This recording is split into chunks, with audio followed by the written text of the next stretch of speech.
So, continuing our candidate interviews, today we're going to be speaking with Johnny Teague, who's a Republican running in Texas's 7th congressional district. That includes some of the swanky parts of Houston, Texas, if I understand correctly. Great having you on. I appreciate it.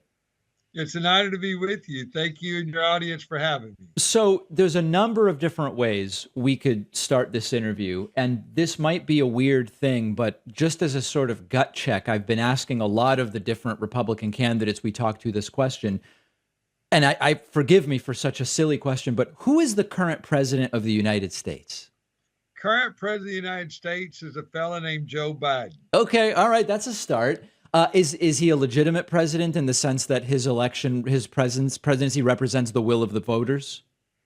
I think, and I always answer this, I don't want to be dodgy, but I believe there's always question in every election. Going back, Benjamin Harrison's election, there's always whoever loses is never fully contented with the election, but following the electoral votes and all those other things, President Biden is our president, just like President Trump was elected in 2016 or George Bush in 2000. So, and if the baseline is that the loser always has some questions, is there anything different in 2020 than just the norm of the loser never really being fully satisfied, as you say?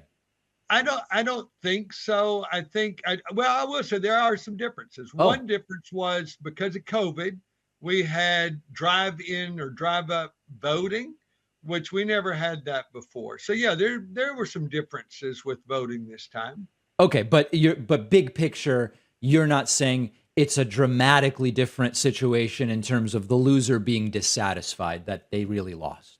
No, I mean 1960 was a crazy election. Great questions about it. Every election that Hillary Clinton greatly questioned the 2016. So yeah, I think you're right. All right, about as reasonable an answer as we've heard, I guess, all considered. So, okay, in terms of your platform, one of the things I noticed is that a lot of your background is heavily religiously oriented. I mean, you're a pastor, you have a master of divinity, and your religious credentials are certainly very present when one reads about your background. In terms of the relationship between religion and civil government, do you believe that there should be separation there? I believe that there has to be separation the way our founders intended. And the way the founders intended was that government never, ever interfered with religion, didn't sponsor religion, it didn't um, favor one religion over another. That was our founders' intent. But as far as me being a Christian running for Congress or a pastor, I pay taxes just like an electrician does, just Sure. like a rancher does, and I'm a rancher. And when our founders said it's to be a government, or really coming back to Lincoln, a government of the people, for the people, by the people, I'm part of the people. And as I pay taxes, as I'm able to vote, a pastor ought to be able to run for office just like an electrician or a publisher or a lawyer. Absolutely. Now, when you think about your views on any particular issue, and this is really a very broad philosophical question, you, of course, can't separate your religion from your opinions. And so for many folks, their opinion about something like abortion personally is informed by their religion, which is part of their moral code without question. That I think is the case for everybody. Do you believe that those religious views alone are enough to determine what should be law in the United States? Well, let me come back. You use the term religion. Let me use a different term, worldview. Not everybody has a religion. There are Right. some who are anti-religion. There are some who just are agnostic. Yeah, Some you are could be atheists. absent a religion. Yeah, so worldview is what we're talking about, not religion. My worldview is shaped by my faith, no doubt. But just like someone else's worldview is shaped by their lack of faith. We all have backgrounds and experiences. But yeah, I mean, my sense, my belief of right and wrong is based on two things: God's word and the Constitution. No different from John Adams, who said our form of government is only for a moral and religious people. It's not adequate for any other. So I kind of hold that same view that John Adams held. Your Twitter account is really interesting. Now, I guess I should say, but do you run your own Twitter account, or does someone else I run it? don't. I don't. That Twitter thing. I guess President Trump was a big Twitter fella. I'm not a Twitter guy. I have a little lady that puts things out there who volunteers for the campaign, and so I really tried to rein that in because it's so quick. Whoever runs your Twitter account, they almost take on the personality of the candidate when they're not the candidate. The reason I'm glad you're telling me that, because I don't even know if you know this, but on your Twitter account, there's a lot of QAnon stuff. Now, just like as do you are you have you ever heard the term QAnon before? I have, and when you say there's a lot of QAnon, I know in 2020, the lady who did my Twitter thing put out a QAnon.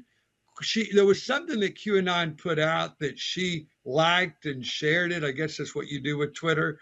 And man, I started getting all kinds of calls. Are you with QAnon? Do you support QAnon? And I'm like, no, I don't. At that time, I didn't even know who they were. And so I'm praying that you've only seen one thing on QAnon. If you're Well, I've seen seeing, four. So I mean, just glancing through, I saw a retweet of three women taking what's called the QAnon oath.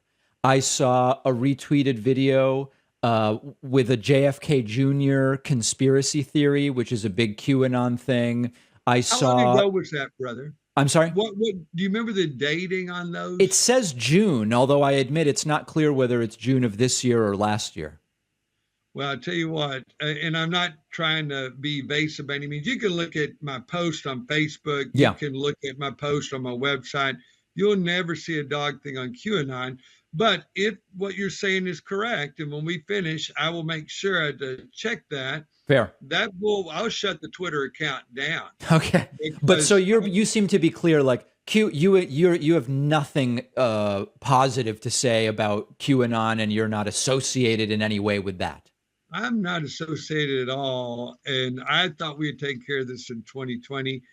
We have a sweet lady named Miss Eileen. And Miss Eileen, I'm a guy just running. I have about 300 volunteers who Yeah, work with me. Nobody's paid. And so just like I pastor my church, I trust people to do what I expect them to do. And when they don't, I have to take some pretty strong action. there you go. So I will shut that puppy down if Okay, I find any QAnon stuff, and you can check me in 2 hours. beautiful. If there's anything there, it will be gone or the Twitter account will be closed. Okay, fair. Let's dig into something policy oriented, just to give our audience a sense of where you are. Taxes, okay, to pick something that is often a hot button issue. Right now, in terms of the federal income tax brackets and rates that we have, what's your opinion? Too high, too low, just right, not enough brackets, too many brackets? Well, I think we're probably okay right now with the tax structure. I don't like that we're 33 trillion, $32 trillion in debt. I know that we've just hired or we've set the bill for 87,000 new IRS agents. What I'm finding is we are spending way too much in government. And when you spend way too much in government, you've got to try to pay for that somehow. So what we do is raise taxes. And I believe our government's got to spend less and tax less, especially when I look at, everybody should pay their fair share and everybody ought to pay their taxes without cheating. Yes. And I believe that I drive on those roads that the taxes pay for. I take advantage of the police department and their protection that those taxes pay for. So, as a Christian, as a pastor, as a citizen of the United States, I believe we pay what our taxes are and we don't look for a way out of it. And that's a problem with people in Congress, I'm afraid. And that's why I'm for term limits. 8 years, get the heck out, serve the people, and don't be financially rewarded for the time you served, because then that removes the whole word of service. But we find a lot of people in Congress, the very ones who are raising taxes and hiring IRS agents, are the ones who pay so few taxes. And so I honestly think every tax return ought to be made public. If you're in public office, if you're elected, that way you see people are living under the very laws they're making everybody else. But a short answer to your question, forgive me for going long, short answer to your question, I think it's probably okay the way it's set up, as long as taxes aren't continually being raised, as long as we're not finding other ways to raise more money to cover overspending. So to just go back to the IRS agents thing, I couldn't tell from when you mentioned the hiring of additional IRS agents whether you see that as a good thing or a bad thing, because it seems as though being so short-staffed, those additional IRS agents will actually bring in more money by finding people who are cheating than what they cost from the analysis I've seen. So are you in favor or against the additional I'm agents? against it. Oh, you're I'm against it. And I think when you look at what we're paying for 87,000, I'm not saying we're not short staffed. You know, we need to make sure that we're well staffed, but 87,000 agents, you look at the cost for those 87,000 agents, and then you got to do the math and figure out, will they really pay for themselves? And if they just pay for themselves, that's not a benefit at all. No, that's true. But I guess I would question, like, the Congressional Budget Office, nonpartisan, does scoring of all of these proposals. They found that it actually would bring in more revenue than it would cost. Do you have something to contradict that? Well, no, I don't, Okay. because again, I'm not in Congress, so I don't get special insights into how they formulated their No, numbers. neither am I. But I'm just saying, is there anything, we both have access to all the same things. Do you have anything that would point in a different direction? I don't. I mean, I'm a mathematician through training, but I'd have to look at it. But I honestly believe that we don't need 87,000 IRS agents, and I honestly believe that we can be a lot more frugal in what we do. And again, we should never cheat on our taxes. We should pay our taxes in full. In the same light, though, we need to not spend beyond what we have. Our national debt has eclipsed our GDP. That's just not right. Johnny Teague, in my world, I don't make a lot of money, but I can't spend more than I make. And we have got to apply that. I think government should spend less so we tax less. I think we should not give out as much money, but ask people to earn their living. And so I just really believe, and I'll give you an example. We just spent, I think, $11 million here in Houston to beautify our bus stops. Now, I just think it's great to beautify our bus stops. Sure. But $11 million, and let me give you a quick example. My people were campaigning for me. They put out my cards throughout the community. One guy, which I hate, I tell him, don't put these cards on a car. That irritates people. It hacks them off. Don't put it on the car. But one guy put it in a lady's windshield. Well, it rained here in Houston, and that lady tried to pull it off her windshield after the rain, and the paper stuck to the windshield. So she called me and she said, Johnny, I'm going to vote for you. You have said in your statements you think we ought to love, care for others, and do right. I'm going to see if you're going to back that up. My windshield, I can't get the paper off my windshield. I want you to come to my house this afternoon and wash my car. I said, ma'am, I'm so sorry about that happening. If I was free, I'd come wash it. But I'll tell you what, please go get it washed and I'll pay for the wash. I promise. So she called me yesterday and says, Johnny, I got my car washed. It looks wonderful. I go, great. She goes, now I got to tell you, I'm not able really to drive. It was actually in her front yard. She goes, so I had to order one of those mobile car wash companies to come to my house and wash my car. And I said, well, I know those are kind of expensive. How much did it cost? She said it was $210. Yeah. So Johnny had to pay $210 to get a little paper off the windshield. And I ask you the question, why do you think she was willing to pay $210 for Well, because it was Johnny Teague's money. No, I understand. But some of these analogies, I mean, you analogized to you can't spend more than you have. But countries regularly deficit spend. I don't think deficit spending is necessarily the issue. I mean, Give me a sense of what would you cut? What do you cut from the federal budget? Well, honestly, I'd cut some of the departments. I would cut some of the excessive things that we do with the money. I Which mean, look at ones? what we, huh? Which ones? Which what? Which departments and which excessive things that we do? Which departments? I honestly would probably cut the Department of Education. Not I probably surprising. would cut the Environmental Protection Agency. I would probably cut the Federal Reserve. Now, again, I'm coming to you for, again, as an outsider. So Yeah. please know I don't have full knowledge of anything, Yeah. but based, just like you may not have full knowledge on how I raise my Black Angus cattle. You probably don't know what I have to do to have my coastal grow my hay fields. I don't think a lot of the congressmen would know that because I do that every day. Yeah. So I'm going to come at you not being the know-it-all. That's And I'm good. actually here to learn from you, Brother David. Well, I would propose, Johnny, that Please. on Department of Education, eliminating Department of Education has become a popular right-wing idea to damage public schools under the premise that they are liberal indoctrination to instead support religious and so-called patriotic education. I don't like it. I think it's a Trojan horse.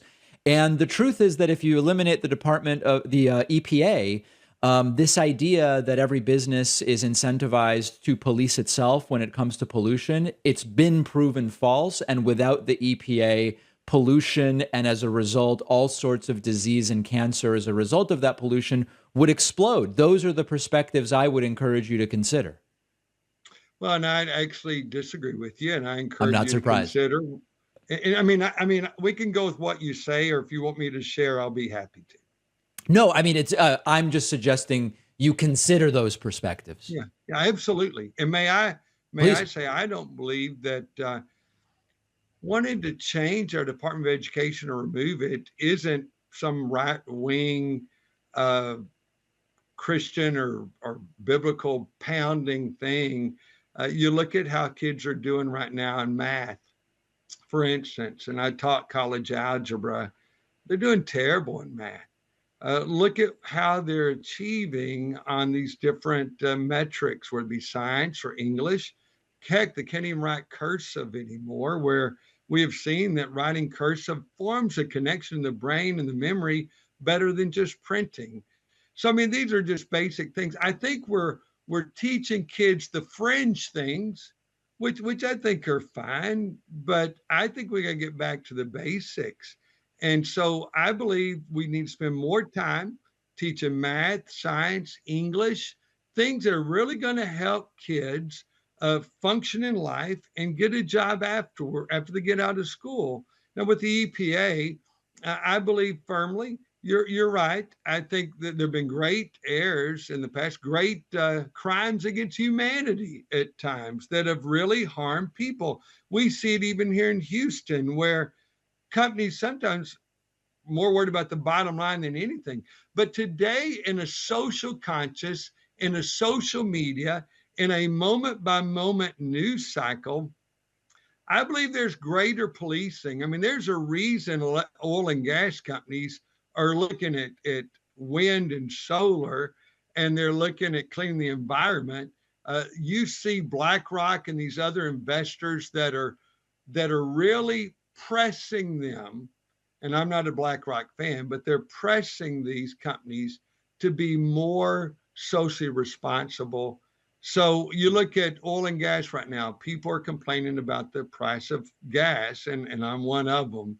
You look at what our government is saying, and again, you're going to disagree, but I believe that our government has cut drilling. I believe our government has cut pipelines. I believe our government has made it hard to have a refinery.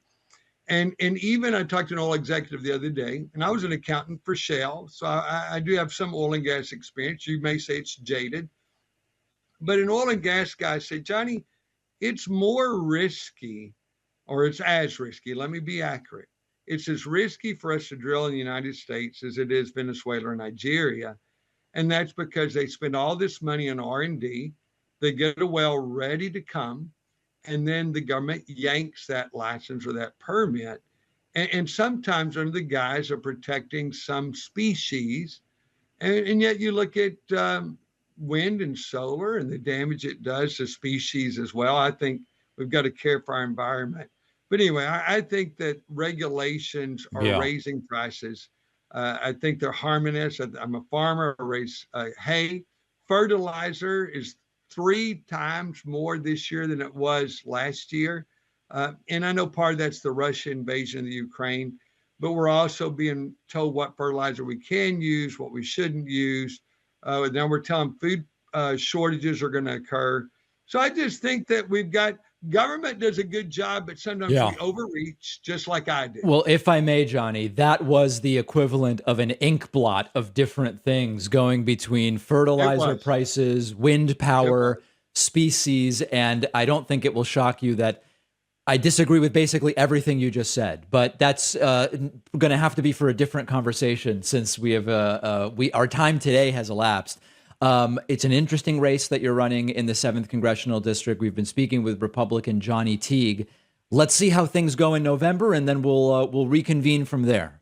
And let me say one thing. Yeah, I'm thankful for you, and I'm thankful that we disagree. thank you. And I do want to listen. And David, I'm not always right. In fact, I'm often wrong. True. But I do want to learn. And thank you for being so gracious to me, regardless of where you stand on the issues. I'm thankful we live in a country where we can be free, and we can still be brothers and Americans, and have vast differences on the issues. I appreciate your time. Thank you.